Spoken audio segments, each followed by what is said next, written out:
ഏതായാലും പിടി വീണ് കഴിഞ്ഞിരിക്കുന്നു. ഈ പണം എങ്ങോട്ട് ഒഴുകി? ഇതിനകത്ത് ചില തൽപര കക്ഷികൾ പണം കുറച്ചൊക്കെ മോട്ടിച്ചെടുത്ത് അവർ വീട് വെക്കുകയും സ്ഥലം വാങ്ങുകയും പലിശ കൊടുക്കുകയൊക്കെ ചെയ്തിട്ടുണ്ട്. അതിന്റെ എത്രയോ ഇരട്ടിയാണ് ആ പണം ഒഴുകിപ്പോയിരിക്കുക. അത് എങ്ങോട്ടാണ്, ഏത് വ്യക്തിയിലിട്ട് ആര് മുഖേന പോയി? പത്മകുമാറിന് അത് അറിയാം. ശബരിമലയിലെ സ്വർണ്ണ കവർച്ചയും തിരുവനന്തപുരം വിമാനത്താവളത്തിലെ നയതന്ത്ര ചാനൽ വഴിയുള്ള സ്വർണ്ണക്കടത്തും ബന്ധിപ്പിച്ചുള്ള അന്വേഷണത്തിനാണ് കേന്ദ്ര ഏജൻസികൾ മുൻകൈയെടുക്കുന്നത്. ശബരിമലയിൽ നിന്ന് കവർച്ച ചെയ്ത സ്വർണ്ണമടക്കം തിരുവനന്തപുരം UAE കോൺസുലേറ്റിലെ നയതന്ത്ര പാഴ്സൽ വഴി വിദേശത്തേക്ക് കടത്തിയിരിക്കാമെന്നാണ് ഇപ്പോൾ കേന്ദ്ര അന്വേഷണ ഏജൻസികൾ സംശയിക്കുന്നത്. ഇതിന്റെ അടിസ്ഥാനത്തിൽ ഈ സാധ്യത തേടി അന്വേഷണം ആരംഭിച്ചിട്ടുണ്ട് എന്നാണ് വിവരം. നയതന്ത്ര ചാനൽ വഴി കേരളത്തിലേക്ക് സ്വർണ്ണക്കടത്ത് നടത്തിയതിനെ കുറിച്ച് അന്വേഷിച്ചതല്ലാതെ ഇതേ ചാനലിലൂടെ വിദേശത്തേക്ക് പോയ പാഴ്സലുകളെ കുറിച്ച് അന്വേഷണം നടന്നിരുന്നില്ല. ഈ പാഴ്സലുകൾ വഴി ശബരിമലയിൽ നിന്ന് കവർച്ച ചെയ്ത സ്വർണവും പൂജാവസ്തുക്കളും വിദേശത്തേക്ക് കടത്തിയിരിക്കാമെന്നാണ് അന്വേഷണ ഏജൻസികളുടെ നിഗമനം. UAE കോൺസുലേറ്റ് ഉദ്യോഗസ്ഥരായിരുന്ന സ്വപ്ന സുരേഷിന്റെയും PS സരിത്തിന്റെയും ഒത്താശയിൽ വിദേശത്ത് നിന്ന് നയതന്ത്ര പാഴ്സലിൽ തിരുവനന്തപുരം വിമാനത്താവളം വഴി സ്വർണം കള്ളക്കടത്ത് നടത്തിയതിൽ മാത്രമാണ് മുൻപ് അന്വേഷണം നടന്നത്. അന്ന് ഇതേ ചാനലിൽ വിദേശത്തേക്ക് പോയ പാഴ്സലുകളിൽ എന്തായിരുന്നുവെന്ന് ഇന്നും വ്യക്തതയില്ല. ഈ സാഹചര്യത്തിലാണ് അന്ന് വിദേശത്തേക്ക് പോയ പാഴ്സലുകളെ കുറിച്ച് അന്വേഷിക്കാനുള്ള തീരുമാനം വരുന്നത്. ഇതുമായി ബന്ധപ്പെട്ട് കോൺസുലേറ്റിലെ മുൻ ജീവനക്കാരിൽ നിന്ന് അന്വേഷണ ഏജൻസികൾ വിവരങ്ങൾ ശേഖരിച്ചിട്ടുണ്ട് എന്നാണ് വിവരം. ഒപ്പം അന്ന് നടന്ന നയതന്ത്ര ചാനൽ സ്വർണ്ണക്കടത്തിലെ അന്വേഷണ റിപ്പോർട്ടുകളും കേന്ദ്ര ഏജൻസികൾ പരിശോധിക്കുന്നുണ്ട്. കേന്ദ്ര രഹസ്യാന്വേഷണ ഏജൻസികളും സാമ്പത്തിക കുറ്റാന്വേഷണ ഏജൻസികളുടെ എൻഫോഴ്സ്മെന്റ് പ്രിവന്റീവ് വിഭാഗങ്ങളുമാണ് പ്രാഥമിക വിവരശേഖരണം നടത്തുന്നത്. തെളിവുകൾ ലഭിച്ചാൽ ED കേസ് രജിസ്റ്റർ ചെയ്യും. 2019 കാലഘട്ടത്തിൽ നയതന്ത്ര ചാനൽ വഴിയുള്ള സ്വർണ്ണക്കടത്താണ് അന്വേഷിച്ചിരുന്നത്. അന്നും പക്ഷേ നയതന്ത്ര ചാനൽ വഴി കേരളത്തിലേക്ക് വന്ന പാഴ്സലുകളുടെ വിവരങ്ങളാണ് ശേഖരിച്ചത്. അതിലാണ് വലിയൊരു സ്വർണ്ണക്കടത്തിന്റെ രഹസ്യം ചുരുളഴിഞ്ഞത്. അന്ന് കേരളത്തിലേക്ക് വന്ന പാഴ്സൽ പോലെ തന്നെ കേരളത്തിൽ നിന്ന് തിരിച്ചും പാഴ്സൽ വിദേശത്തേക്ക് കടന്നിട്ടുണ്ട്. ഈ പാഴ്സലിൽ ഒന്നും എന്തായിരുന്നു ഉള്ളടക്കമെന്ന് ആർക്കും വ്യക്തതയില്ല. സെക്രട്ടേറിയറ്റിലെ അർഹതയില്ലാത്ത പല ജീവനക്കാർക്കും നയതന്ത്ര തിരിച്ചറിയൽ കാർഡുകൾ ലഭിച്ചതായും അവർ കോൺസുലേറ്റിൽ യഥേഷ്ടം കയറിയിറങ്ങി പാഴ്സലുകൾ അയച്ചതായും നയതന്ത്ര സ്വർണ്ണക്കടത്തുമായി ബന്ധപ്പെട്ട അന്വേഷണത്തിൽ കേന്ദ്ര ഏജൻസികൾ കണ്ടെത്തിയിരുന്നു. അന്നത്തെ സംസ്ഥാന പ്രോട്ടോകോൾ ഓഫീസർ B സുനിൽകുമാർ ഇത് സംബന്ധിച്ച മൊഴി കസ്റ്റംസ് പ്രിവന്റീവ് വിഭാഗത്തിന് നൽകിയിട്ടുമുണ്ട്. സംസ്ഥാന പ്രോട്ടോകോൾ ഓഫീസറുടെ ഒപ്പും സീലും നിർബന്ധമായിട്ടുള്ള നയതന്ത്ര ബാഗേജുകൾ പോലും അതില്ലാതെ ഗ്രീൻ ചാനൽ വഴി കടത്തിവിട്ടിട്ടുണ്ട് എന്നാണ് അറിവ്. ഇവയെല്ലാം ഒരിക്കൽ കൂടി പരിശോധനാ വിഷയമാക്കും. അന്നയച്ച പാഴ്സലുകൾ ശബരിമലയിലെ സ്വർണവും മറ്റു വസ്തുക്കളുമാണോ എന്നാണ് ഇനി അറിയേണ്ടത്. ശബരിമല അടക്കമുള്ള ദക്ഷിണേന്ത്യൻ ആരാധനാലയങ്ങളിൽ നിന്ന് മോഷ്ടിക്കപ്പെടുന്ന വസ്തുക്കൾ വിദേശത്തേക്ക് കടത്തുന്ന റാക്കറ്റ് കേരളത്തിൽ സജീവമാണ് എന്ന് തെളിവുകൾ സഹിതം പുറത്തു വന്നിരുന്നു. ഇതിന്റെ കൂടി അടിസ്ഥാനത്തിലാണ് നയതന്ത്ര ചാനലിലേക്ക് അന്വേഷണം എത്തിയിരിക്കുന്നത്. അതേസമയം ശബരിമല സ്വർണ്ണ കവർച്ച കേസിൽ കഴിഞ്ഞ ദിവസം ഉണ്ണികൃഷ്ണൻ പോറ്റിയെയും പങ്കജ് ഭണ്ഡാരിയെയും ഗോവർദ്ധനെയും അന്വേഷണ സംഘം ഒരു ദിവസത്തേക്ക് കസ്റ്റഡിയിൽ വാങ്ങി ചോദ്യം ചെയ്തിരുന്നു. ഈ ചോദ്യം ചെയ്യലിൽ നിർണായക വിവരങ്ങൾ ലഭിച്ചതായാണ് സൂചന. ഇതനുസരിച്ച് അന്വേഷണ പുരോഗതി റിപ്പോർട്ട് സമർപ്പിക്കാനിരിക്കെ കൂടുതൽ തെളിവ് ശേഖരിക്കാനുള്ള ശ്രമത്തിലാണ് അന്വേഷണ സംഘം. എല്ലാത്തിനുമുപരിയായി ശബരിമലയിൽ നിന്ന് കവർച്ച ചെയ്തു എന്ന് പറയുന്ന സ്വർണം കണ്ടെത്താനുള്ള ശ്രമത്തിലാണ് അന്വേഷണ സംഘം. ശബരിമലയിൽ നിന്ന് കവർച്ച ചെയ്ത ശില്പപാളികളിലെയും കട്ടിളപ്പടിയിലെ പാളികളിലെയും വ്യാളി ശിവരൂപങ്ങളിലെയും സ്വർണം ചെന്നൈയിലെ സ്മാർട്ട് ക്രിയേഷൻസിൽ എത്തിച്ച് വേർതിരിച്ചു എന്നാണ് പറയപ്പെടുന്നത്. ഇത് സംബന്ധിച്ച നിർണായക വിവരങ്ങളും SIT ശേഖരിച്ചിട്ടുണ്ട്. കേസിന്റെ ആദ്യഘട്ടത്തിൽ അന്വേഷണം വഴിതിരിച്ചുവിടാൻ പങ്കജ് ഭണ്ഡാരിയും ഗോവർദ്ധനും ശ്രമിച്ചുവെങ്കിലും കൂടുതൽ മൊഴികളും വെളിപ്പെടുത്തലുകളും ഇവർക്കെതിരെ വന്നതോടെ രണ്ടുപേരെയും ഉണ്ണികൃഷ്ണൻ പോറ്റിക്കൊപ്പം ഇരുത്തി ചോദ്യം ചെയ്യുകയായിരുന്നു.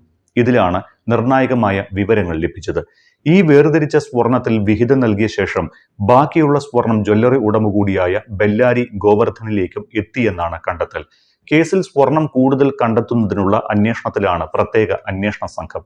അതേസമയം സ്വർണ്ണ കവർച്ച അന്വേഷണം മാസങ്ങൾ പിന്നിട്ടിട്ടും നിർണായക കണ്ടെത്തലുകൾ ഒന്നും ഉണ്ടായിട്ടില്ല. അന്വേഷണം ഇഴഞ്ഞു നീങ്ങുകയാണ് എന്നാണ് ആക്ഷേപം. ഈ സാഹചര്യത്തിൽ അറസ്റ്റിലായി റിമാൻഡിൽ കഴിയുന്ന മുഖ്യപ്രതി ഉണ്ണികൃഷ്ണൻ പോറ്റി അടക്കമുള്ള പ്രതികൾ സ്വാഭാവിക ജാമ്യത്തിൽ പുറത്തിറങ്ങിയേക്കുമെന്നും സൂചനയുണ്ട്. അങ്ങനെ ചില വിലയിരുത്തലുകൾ വരുന്നുണ്ട്. പരമാവധി 10 വർഷം വരെ തടവ് ലഭിക്കാവുന്ന കുറ്റകൃത്യങ്ങളിലെ പ്രതികൾ അറസ്റ്റിലായി 60 ദിവസത്തിനുള്ളിൽ പ്രാഥമിക കുറ്റപത്രമെങ്കിലും നൽകാനായില്ല എങ്കിൽ കോടതിയിൽ നിന്ന് സ്വാഭാവിക ജാമ്യം ലഭിക്കാൻ അവസരമൊരുങ്ങും. സ്വർണ്ണ കവർച്ചാ കേസ് പ്രതികളുടെ കാര്യത്തിലും സംഭവിക്കാൻ പോകുന്നത് ഇതാണ്. ഒക്ടോബർ 10 ക്രൈംബ്രാഞ്ച് രജിസ്റ്റർ ചെയ്ത കേസുകളുടെ അടിസ്ഥാനത്തിൽ ഹൈക്കോടതി നിയോഗിച്ച പ്രത്യേക അന്വേഷണ സംഘം ഒക്ടോബർ 17 ആദ്യം അറസ്റ്റ് ചെയ്തത് ഉണ്ണികൃഷ്ണൻ പോറ്റിയെയായിരുന്നു. തൊട്ടു പിന്നാലെ ഒക്ടോബർ 23 ശബരിമല മുൻ അഡ്മിനിസ്ട്രേറ്റീവ് ഓഫീസർ മുരാരി ബാബുവും നവംബർ 1 മുൻ Devaswom executive officer D Sudheesh കുമാറും അറസ്റ്റിലായി. ഈ 3 പേരുടെയും അറസ്റ്റ് കഴിഞ്ഞ് 60 ദിവസം പിന്നിട്ടുമെങ്കിലും പ്രാഥമിക കുറ്റപത്രം പോലും നൽകാൻ SITക്ക് കഴിഞ്ഞിട്ടില്ല. ഇവർക്ക് പിന്നാലെ അറസ്റ്റിലായ മുൻ ദേവസ്വം ബോർഡ് പ്രസിഡന്റുമാരായ N വാസു, A പത്മകുമാർ എന്നിവരുടെ റിമാൻഡും വൈകാതെ 60 ദിവസം പിന്നിടും. പ്രാഥമിക കുറ്റപത്രം പോലും പ്രതികൾക്കെതിരെ സമർപ്പിക്കാൻ സാധിച്ചില്ലെങ്കിൽ പ്രതികൾക്ക് സ്വാഭാവിക ജാമ്യം ലഭിക്കും. ഇവർക്ക് ജാമ്യം കിട്ടിയാൽ അന്വേഷണത്തിന്റെ ഗതി പിന്നെ എന്താകുമെന്ന് പറയാനാകില്ല. ശബരിമലയിലെ വിജയ് മല്യ ഉൾപ്പെടെയുള്ളവര് എത്ര കിലോ സ്വർണം അവിടെ കൊടുത്തിട്ടുണ്ട്? കഴിഞ്ഞ ഏകദേശം 25-26 വർഷത്തിനിടയിൽ എത്ര വന്നു? വരവ് ചെലവ് കണക്കാണ് ചോദിക്കുന്നത്. എത്ര വന്നു നമ്മൾ അറിഞ്ഞു, എന്നിട്ട് എത്ര ചെലവായി, എത്ര നമുക്ക് തൊണ്ടി കിട്ടി, ഇന്നലെ കണക്ക് ശരിയാവുള്ളൂ. അതുകൊണ്ട് നമുക്ക് അടിയന്തരമായിട്ട് SITയുടെ ശ്രദ്ധ വരേണ്ടത്, അത് ഗവൺമെന്റ് മാറിയാലും ശരി, പുതിയ ഗവൺമെന്റ് വന്നാലും ശരി, നമുക്കതിനൊരു കണക്ക് വേണം. അത് ഹൈക്കോടതിയെ ബോധ്യപ്പെടുത്തണം എന്ന് ഞാൻ പറഞ്ഞു. ഹൈക്കോടതിക്ക് അത് മനസ്സിലായിട്ടുണ്ട്. അത് ഹൈക്കോടതി ചില അതൃപ്തികളൊക്കെ രേഖപ്പെടുത്തിയിട്ടുണ്ട്. അതൊക്കെ നമ്മൾ മനസ്സിലാക്കുന്നുണ്ട്. അതുകൊണ്ട് ഏതായാലും പിടി വീണ് കഴിഞ്ഞിരിക്കുന്നു. ഈ പണം എങ്ങോട്ട് ഒഴുകി?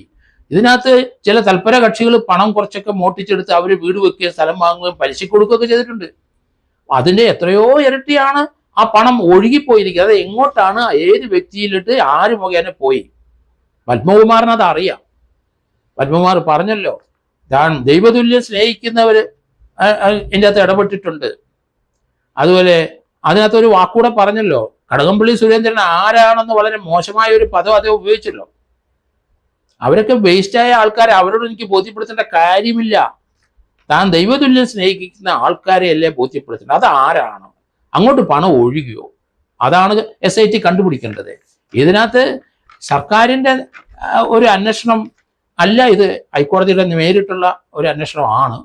അതിൽ സർക്കാർ വേണ്ട ഹെൽപ്പുകൾ ചെയ്യുന്നുണ്ട്. ആരോ ആയിക്കോട്ടെ, മുഖ്യമന്ത്രി കഴിഞ്ഞ ദിവസം പറഞ്ഞല്ലോ, ഇതിനകത്തുള്ള അന്വേഷണത്തിലൊന്നും അവർക്ക് താല്പര്യമില്ല. അവർ പറഞ്ഞിട്ടല്ല, ഹൈക്കോടതിയുടെ ഡയറക്ഷൻ കൊണ്ടാണ് ഇങ്ങനൊരു അന്വേഷണം, ഒരു ടീമിനെ സൃഷ്ടിച്ചത്. അവർ കൃത്യമായിട്ട് അന്വേഷിക്കുന്നുണ്ടെന്ന് കഴിഞ്ഞ ദിവസം മുഖ്യമന്ത്രി പറയുകയും ചെയ്തു. വരട്ടെ, എങ്ങോട്ട് പണം ഒഴുകിയെന്ന് കണ്ടെത്തട്ടെ ആ ടീം. അതുകൊണ്ട് മൊത്തം അവിടെ വന്നിരിക്കുന്ന, മറ്റതിനൊന്നും കണക്കില്ല, മൊത്തം അറിയപ്പെടുന്ന വ്യവസായികൾ അവിടെ കൊടുത്തിരിക്കുന്ന സ്വർണം എത്ര കിലോ ഉണ്ട്? ഒരു 10-100 കിലോയ്ക്ക് അടുത്ത് വരും എന്നാണ് ഞാൻ കരുതുന്നത്. 100 കിലോ സ്വർണം എന്ന് പറഞ്ഞാൽ എങ്ങോട്ടാണ് ആ പണം ഒഴുകിയത്? അത് തീർച്ചയായിട്ടും SIT കണ്ടെത്തണം. അത് പത്മകുമാറിന് ആ വിവരം അറിയാം എന്ന് എനിക്ക് വ്യക്തതയുണ്ട്. കാരണം അദ്ദേഹത്തിൻ്റെ ആ സംഭാഷണത്തിന് അതിനകത്ത് എല്ലാം അടങ്ങിയിട്ടുണ്ട്. അദ്ദേഹം ദൈവതുല്യം സ്നേഹിച്ച വ്യക്തികൾ ഇതിനകത്തുണ്ട്. അത് കടകംപള്ളി സുരേന്ദ്രനോ അങ്ങനെയുള്ള ആൾക്കാരല്ല, അതുക്ക് മേലെയുള്ളവരാണ് എന്ന് പറയാം. അതാരാണ്? അത് നമുക്ക് അറിയണ്ടേ പൊതുജനത്തിന്? അതല്ലേ ഹൈക്കോടതിയുടെ നിർദ്ദേശമനുസരിച്ച് അന്വേഷണം നടത്തിക്കൊണ്ട് വരുന്നത്. ആ ആളെ കണ്ടെത്താനോ അല്ലെങ്കിൽ ആ വ്യക്തിയെ കണ്ടെത്താനോ അല്ലെങ്കിൽ ആ സ്ഥാപനത്തിനെ കണ്ടെത്താനോ വേണ്ടിയിട്ടല്ലേ. അതിലേക്കാണ് അന്വേഷണം വരേണ്ടത്.